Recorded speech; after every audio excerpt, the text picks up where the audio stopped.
I believe in two loose cannons. We're back. And for how long, we don't know.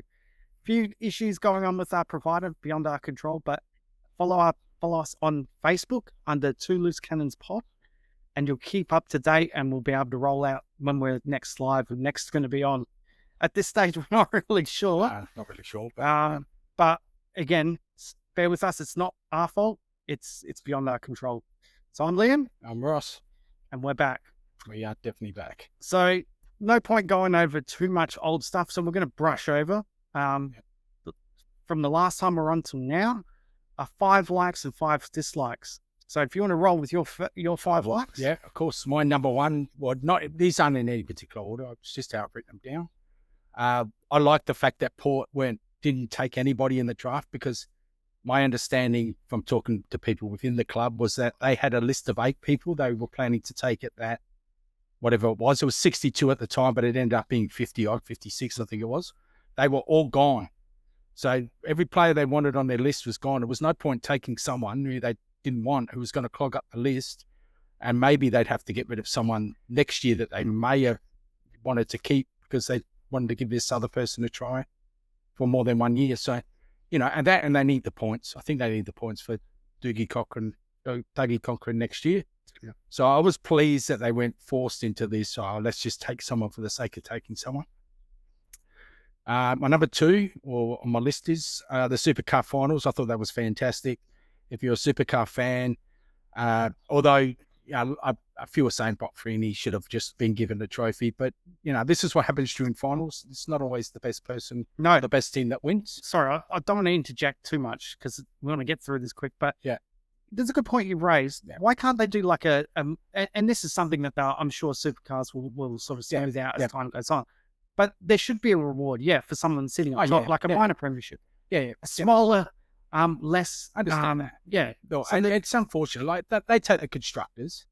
It's just the drivers' championship they ended up with.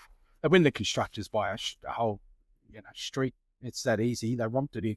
So and you talk to most teams, and the constructors' title is what you chase. Yeah. And if it comes with the driver's title, that's okay. But you look at what McLaren are doing now with their 2 drivers. Yeah. I was going to say, absolute can of worms here. Absolute schmozzle that is. But I'll get to that in my dislikes. Yeah. Travis Head and Mitch Stark. What a just absolute brilliant first test by those 2. Stark takes 10. Head takes, Kit's 120 odd 3. Takes in England's soul. Yeah, absolutely. They're both still England's soul. I'm sure there's a few players who Crawley is still having nightmares over Stark in the first overs. First father-son to go get a pair in a test. Oh, so there you go. His old man did the same thing in a national series. So there you go. That's a start for them. Yeah. The 36ers think that they're playing really good basketball at the moment. They've got together. They seem to have a good spread. I think our fear, we talked about this, our fear was that they'd burn Cotton out, where I think they're now finding their feet and they're starting to spread it out a bit. Yeah. And my last one is the North player who posted the loser tag on Brisbane after the grand final. Now, you might say, well, that's a bit harsh. What do you like? I like it because this is going to be a rivalry now. North Melbourne sit on 27 wins. If I'm the AFLW or the AFL, round 1, game 1 next year is the grand final rematch. This is the chance. This is our biggest chance you're ever going to have of someone stopping North Melbourne from continuing on this run. Now, they won't do it because they want to see North Melbourne probably get into the 30s. They'll probably schedule the grand final rematch in round 15 or whatever it is, the last round of the year. But this is the one that's going to get your season off to an absolute blow away, because this is just going to get you so much momentum if you go this way. But they won't do it. They haven't got the foresight. They'll probably even try to bury the whole thing. Yeah. Now, do you want to roll with your likes, or would you like me to go to my dislikes? Yeah, I'll roll with the likes because we'll stay. We should have really rolled with the negatives. We should have rolled with the negatives. Yeah. Anyway, but it's always good to start positively. Yeah. So last night, Matilda's 15,000 at High Marsh, brilliant turnout. Perfect stadium for someone. A match of that ilk. It was a friendly match against New Zealand. Not a big drawing team, not a great team, but to see, and it was one of the things I was watching out for was the crowd. There was lots of shots of the crowd, and there was a good mix in the crowd. It was. Good mix of ethnicities, good mix of males and females, and a lot of young girls, but also, more importantly, a lot of young boys. Yeah. Because I think that's also important, because that's, respect for women starts at a young age. And I think that's awesome to see. So stay tuned, because also Australian soccer, you're going to get a clip. So as much as it was good, there's a clip coming. My second was Brendan Doggett. Came in and was seamless, absolutely seamless. At a time where they needed another bowler to stand up, you had Mitch Starc doing his thing. Boland was off. He was well off in that first innings. Yeah. He stepped up and got a couple of crucial wickets. But it was how he got the wickets too. Very, very mature performance. So it's awesome to see him. He's been around the fringes, to take that next step. Yep. He's done that. Now, he might end up getting turf for the second test. May not see him again in the series. Yep. But what he has done is he's put his name in the selectors' minds. Absolutely. Because at some stage he will get another turn. Yep. Look at what's happened with Boland. He's got his turn. So well done, Doggett. The other one, we'll stay on a cricket theme for a second. I love the selection of a spinner from England, because I think they've read the conditions well. And if the talk is of Australia going with an all-seam attack and turfing Nathan Lyon, that's wrong. Have a look at the last time they played a day-night test match in Brisbane. Got spanked by the Windies. When that ball goes soft in Brisbane, it is a batting paradise. Yep. So you might have that swinging period early. Under lights, it didn't do much. It didn't do as much. Not in Brisbane, so, like it does in Adelaide. Yeah, England have read the conditions really well. So well done to them, because it might level out the game a little bit better.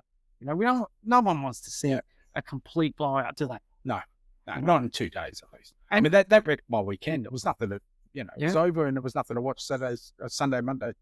Even if they don't get the job done, take it to 4 days. Yeah. Because then it gives us, even if Australia go 2-0 up, they come to Adelaide and the game's, alive, because England have challenged. So good.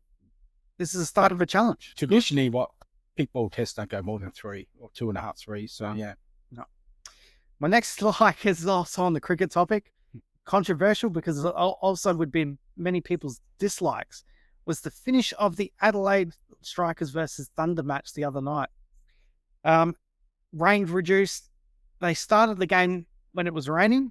Apparently there was a bit of a captain's agreement that they wanted to see it through to get a result. Both teams needed a result.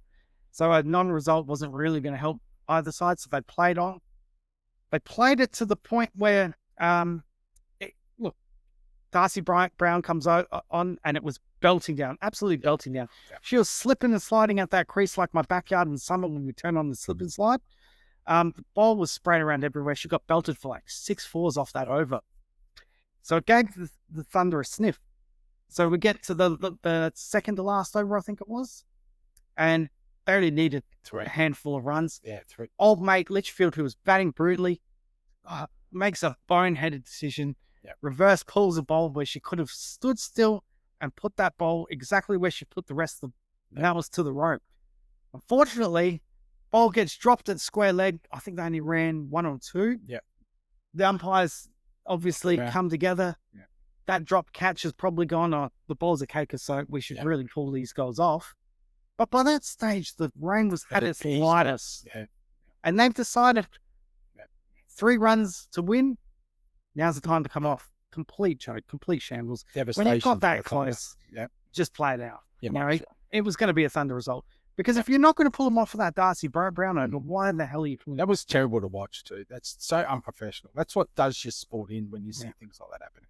And they've come out and they've admitted that. Yeah. Yeah, so, look, well done, because it gave Adelaide a chance to stay in the competition. So that's why it's a lie. Because everyone would still be going, why is this a lie? Because they've come out and they beat Brisbane next weekend after, and they got Talia. So this is almost a half a like here. Talia McGrath found some form, player of the match. Yeah. And it was that last over where she found the rope finally. So hopefully they carry that on. Yeah.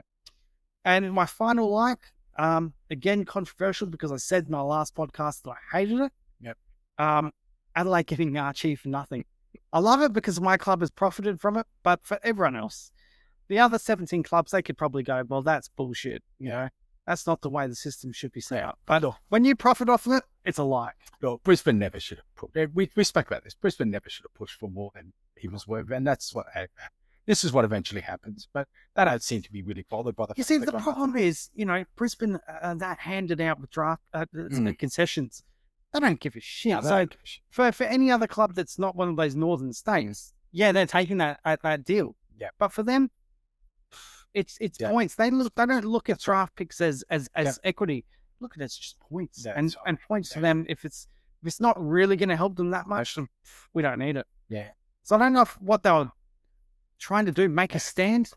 Well, I don't know. I just don't think that they. I don't know whether they honestly thought you'd pay overs and give him the first round pick. Which, and again, he's not worth 14 or whatever it ended up being. I'm not sure what it ended up being in the end. But he wasn't worth your first round pick. Not at all. Absolutely not. So, and you could not make a justification because you're not paying the bloke a first round wage. You're paying him a fourth round wage. You know, maybe they thought there might be a situation like was it Maviok Child where he has to come crawling back and they could get way youngers for him. Yeah, you know, maybe they thought it might be that sort of situation. So Lincoln, I think. Lincoln, yeah, from GW. Yeah, Lincoln, because it was the what was it, the Bulldog? St Kilda. Yeah, who messed that up. Yeah. So dislikes. All right. So I mentioned it. McLaren, what are you doing? You know, like Oscar Pistorius should have had this. Or and I don't care about Lando Norris. We all care about Oscar Pistorius, but he could have had that championship wrapped up. They have messed this up so badly for the drivers that I shake my head and think this isn't a professional outfit, surely. But again, this is because it's a British team. They want an English driver. Well, they might want the English driver, but they may end up with Max Verstappen winning it all. Yeah, you know, and I hope that happens. So I'm partially in your corner too. I hope that happens too. This is ridiculous by McLaren. Like, listen to the commentary around it too. Like Formula One commentary. If you think AFL is biased, listen to them. Yeah, because they're British commentators. It's been that way for years since Mansell was around and he came through. So they've always been biased since that back in the there was the 90s. So yeah, it is hard to listen to. And then of course, you know, you get Hamilton come through. So they had this champion for whatever it was, 6, 7, 8 years. Yeah, you know, so of course it's biased. But McLaren, so unprofessional. It's ridiculous. But they only care about the Constructors' Championship because that comes with like 20 minutes. Themselves out, haven't they? They did. Yeah. Yeah. So now which is why they're trying to looking to place their drivers. That's it. How they want it. And they want don't mess with it. Don't because it's more marketable for them to have an English driver as the face and as the champion. I hope they lose Oscar Pistorius, actually. Yeah. I hope he just says I'm walking. Well, surely, like, because the guy was, I think, a little bit in denial about this happening, or maybe he was just choosing to be careful. Apparently, that's his way, though. Apparently, he's very much. What can I do about it? He's very placid. He's very much Australian, very Australian. He leaves everything for Mark Webber. Mark Webber's his voice, apparently.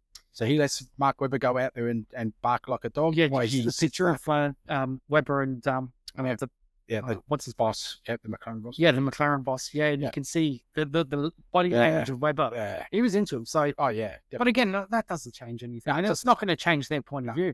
It's not. AFLW finals, that was a debacle. You put it up against everything, and it had no chance. I'm what you'd probably say was a casual watcher, but these are finals, mate. This is the pinnacle of a season for these young ladies. And to bury it the way they did against the test, and then, you know, like last weekend against Supercars was just ridiculous. They had the opportunity here to play a Thursday away from the test, or even do something later. And because it was Perth, hands were tied. So they had to go early or they had to go off days. Yeah. So, you know, that just got lost. Preliminary final games were just nowhere. And then the grand final was pretty much everybody was looking at the supercars, and nobody really you look at it, was the lowest rating of any grand final. Yeah. So it's not on the list. You know, and I was thinking about, we spoke about this before, compile a list. Yeah.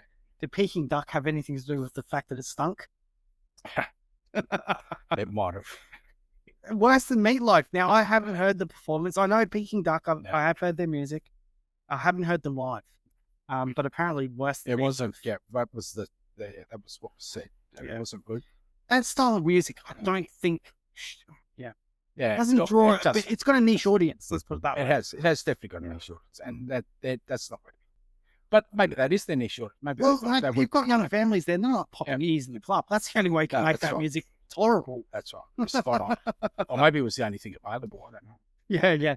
And Yeah. that's just it's in a session. You hear it all the time. Mm. Whenever there's a musical act announced for the AFL, oh, why are they Australian? Why are they Australian? Yeah. This is why. Yeah. They've got someone that's Australian that look, they do draw well. They do draw decent Spotify views and this and that. Yeah. But when push comes to shove, I think the AFL is a bit tone deaf that that's not what the because you've got to imagine who's actually going to be watching the grand final. Right. Yeah. And it's not something I want my young family listening to. No, it's not. It's crap. Definitely not. LeBron James, sorry. LeBron James. No, what are you doing, mate? You're down by 20 and you're hugging your opponent and having a laugh in the timeout in the last quarter. Like, you're nobody's goat, buddy. You're possibly destroying your legacy. Most people don't even have your second anymore because of the way you carry on and you're flopping. And I mean, you're just a joke to everyone there. The way you got your son contrived that you said your son was ready to play. He's not ready to play NBA. It's just a joke all around. The Lakers are becoming a joke. Now I hear they're trading for, they're giving away a lot of pieces just to get, what's his name? Steph Curry's old mate over. Draymond. No. The other one that went to Klay Thompson. Now I hear they're going to trade away a lot of youth and talent just to get Klay Thompson. That's how it works. So where they're missing, I think in particular, is big guys. That's right. So then you've got you're right. Yeah. Doncic, you've got LeBron, and then you've got Klay Thompson. Three great 3 to 5s. Yeah. Who's your 1 to 2s? Yeah, that's where they fall down. But they seem to think that with Doncic and LeBron that they're championship. They're good enough to. Yeah. All their fans are saying that's it. Give us the championship now if we get Klay. Oh, what a joke! People are just delusional. But what I will say, and this is again a half alike. JJ Redick yelling at LeBron. Finally, yeah. But no, Tyrone Lue did the same thing. Where did Tyrone Lue? Well, it doesn't matter. JJ, they know that LeBron is at the future. That's what Doncic is there. So as long as he can keep Doncic happy, I think he'll be okay. And JJ Redick, to his credit, I think has done a pretty good job with that team. Because that team is not a number 2 Western Conference team. No, they're not. And he's got them sitting there. Yeah, it's what. The Australian Rugby League team. Oh, God. Oh, my God. Union, you mean? Union, sorry. Yeah. Australian Rugby, the Union team. The Wallabies. Oh, my God. What is going on? You guys were the powerhouse during my generation, during my life, and now you're almost the joke of the World Rugby. So what's going on there? Because it looked like they started to have a turnaround, though. They beat the Saffers. That's right. They did. World champions, and they're not consistent for one.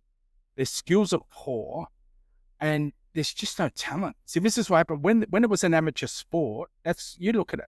You can actually correlate it between when the sport was amateur and where we sat 1 or 2 in the world for most years, to when it went professional. And of course, the minute they started to go professional, all the players that were actually going to league decided, and top quality players who were chasing the money in league decided to stay with Union. Yeah.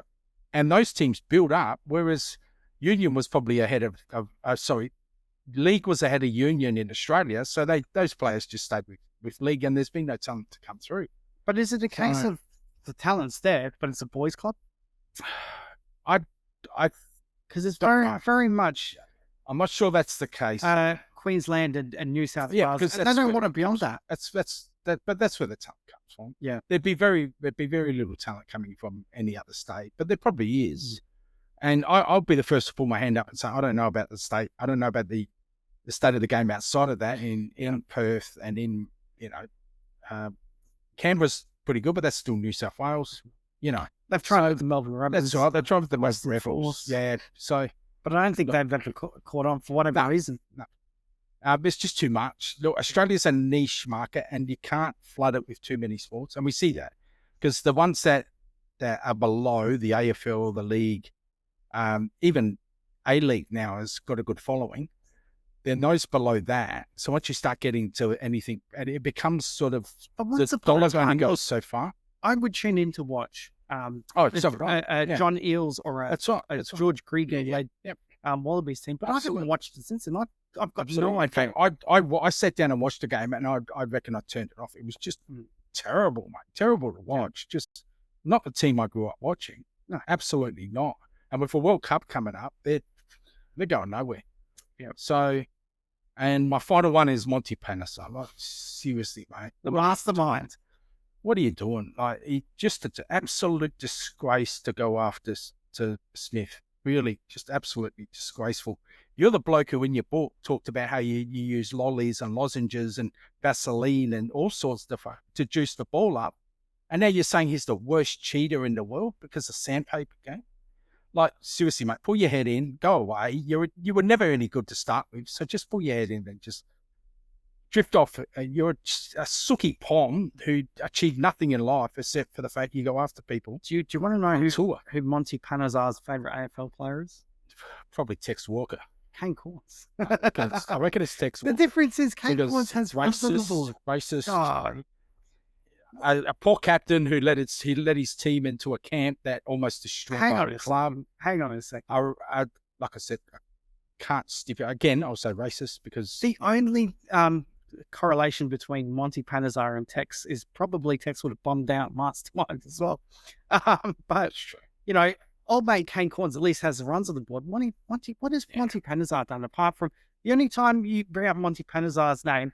What's the one thing that gets spoken about is that Gilly 100. That's right. Yeah. So, I mean, I'm all for, you know, people coming out and talk. If Shaw Broad wants to come out and chat, let him chat. If James Anderson wants to come out and have a bit of a chat, you know, Atherton.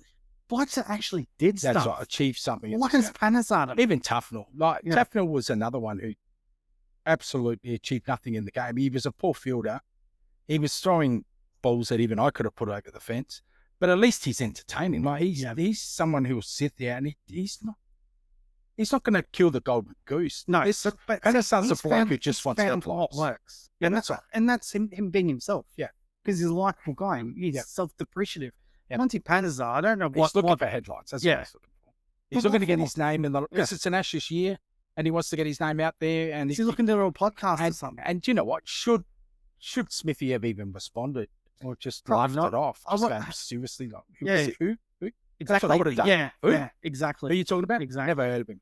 Oh, that bloke. Oh, yeah. The bloke at the back. Yeah. Same the bloke at the whack of the Gilchrist. Move on. That's how he should have handled it. But he hasn't said another word since. And Panesar's still, you know, he's still yapping because he still would have got. He still would have got. Yeah. But I mean, he can't be that stupid to think that Smith is going to keep responding. No. And I'm sure someone. I think what Smith, and what Smith ended on, I think you can't come back from. You cannot come back from that. I mean, now the reports are saying, why did he even bother responding? Like, that whole mastermind thing was nothing to do with cricket. You know, it was brilliant though. It was brilliant actually because no one was expecting it. That's right. You look it up and you just thought, wow, what is going on? Seriously, but. Anyway, your dislikes? Well, let's start at England supposedly downplaying that they're not arrogant.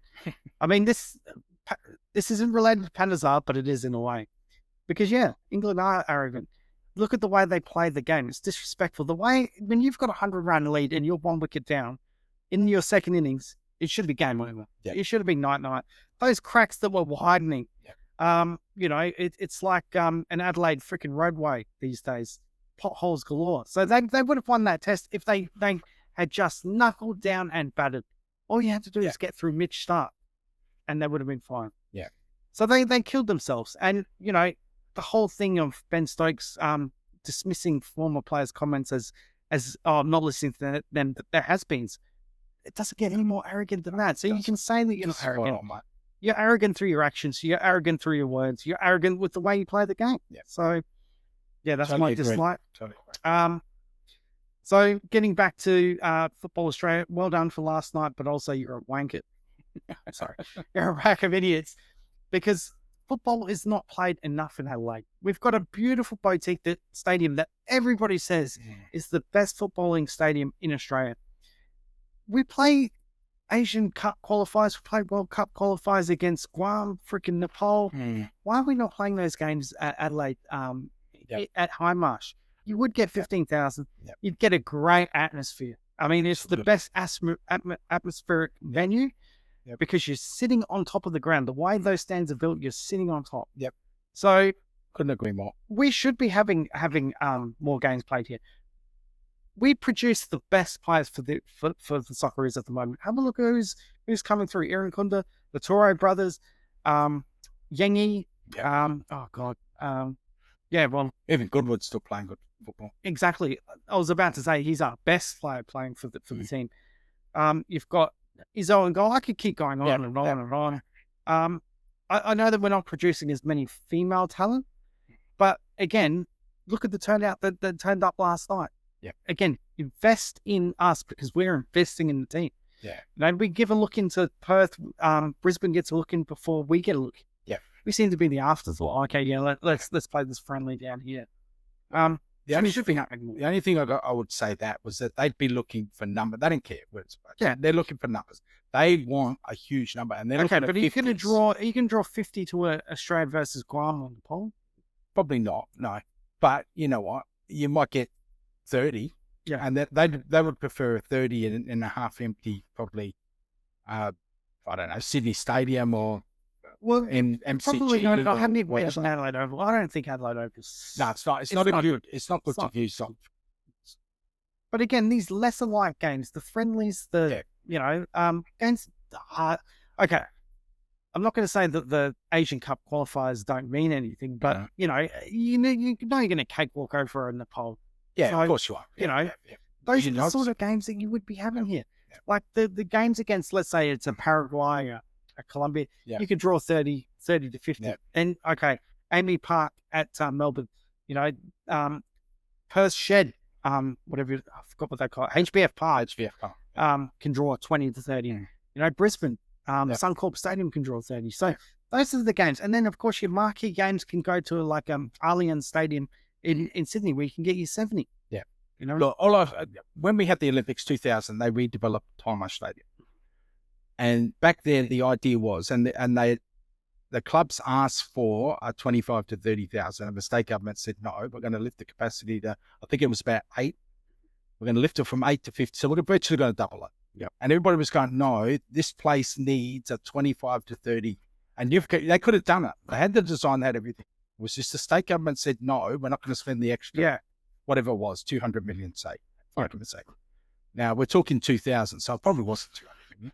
But I bet they're thinking now, really wish we had, because if they had got, I guarantee you, if that was a 25 to 30, we would be getting more international games, definitely. Yeah.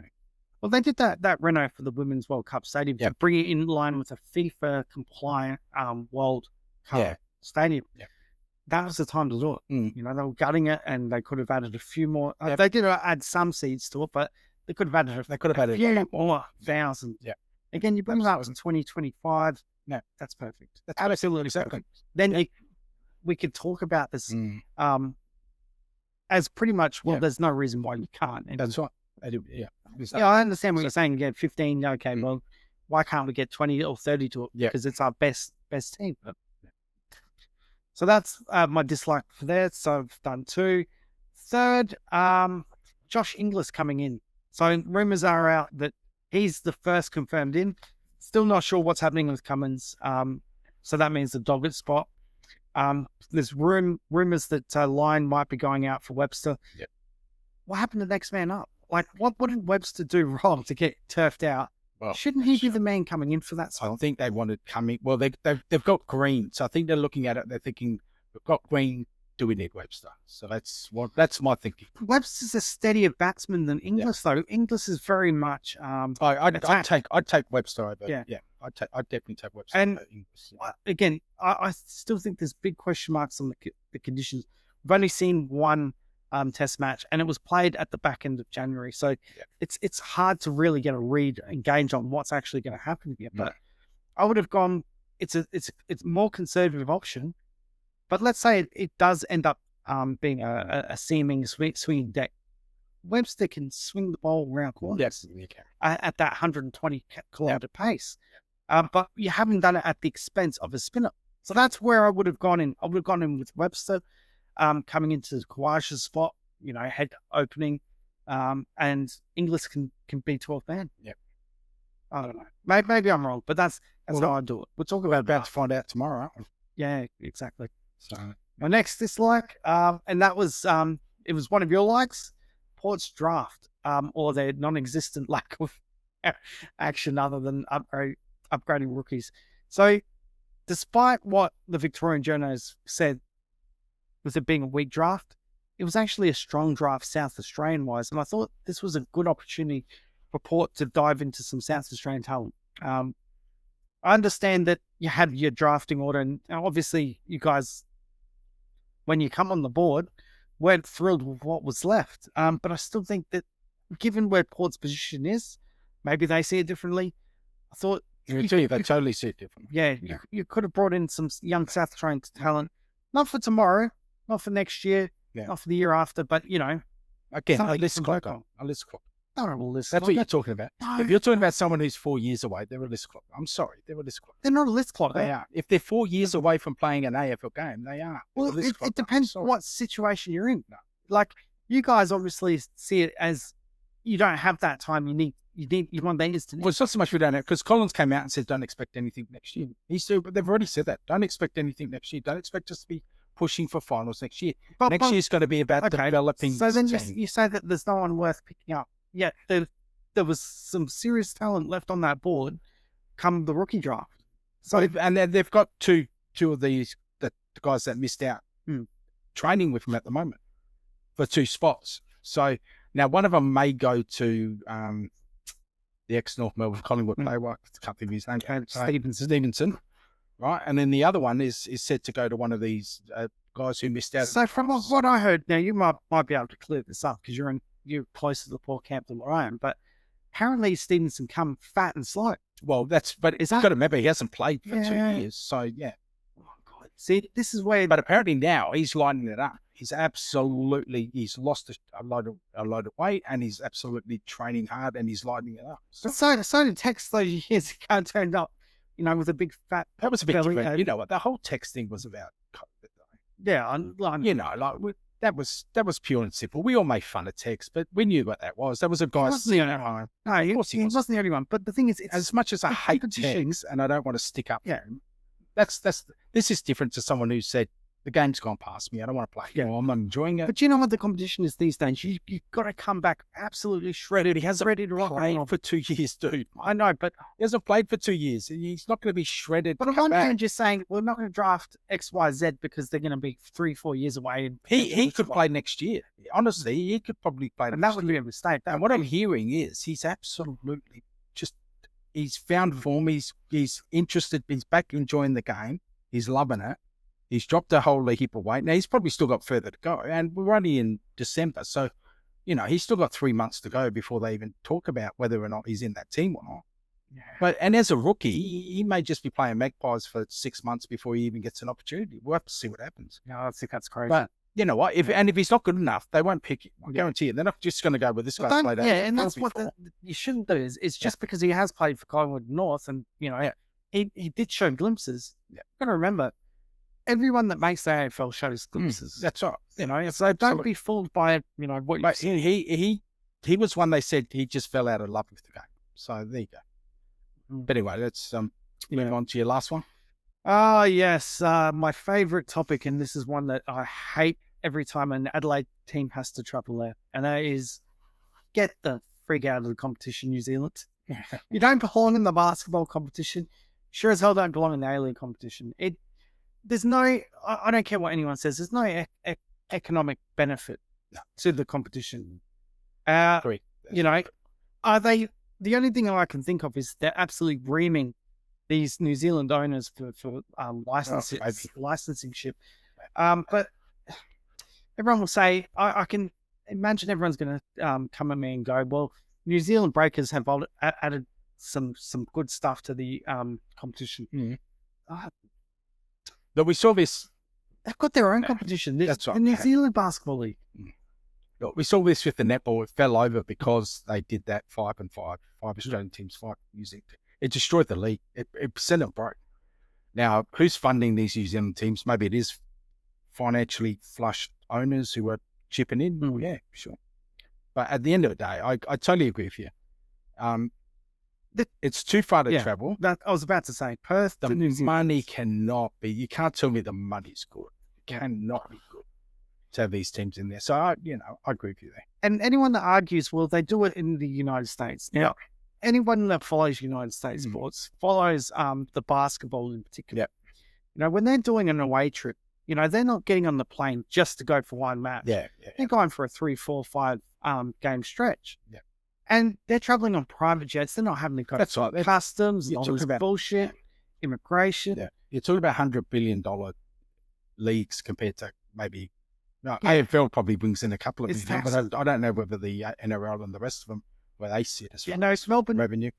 Melbourne, Brisbane, Sydney. They all think it's fine because it's only short travel. That's right. It is. It's short. But anywhere else, you know, Adelaide to New Zealand, you have to catch a connecting flight. Could you imagine the AFL team and a New Zealand AFL team? Collingwood would never leave the state.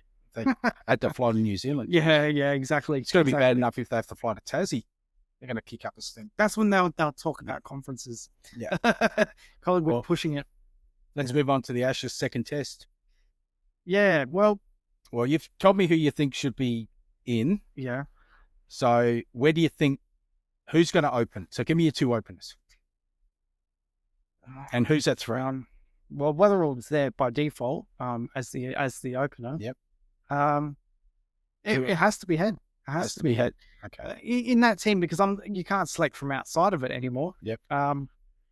Squads are set, so it would have to be Head. It'd have to be because Marnus has already come out and said he doesn't want to do it. Yep. So what's the point of having someone opening if they're not feeling it?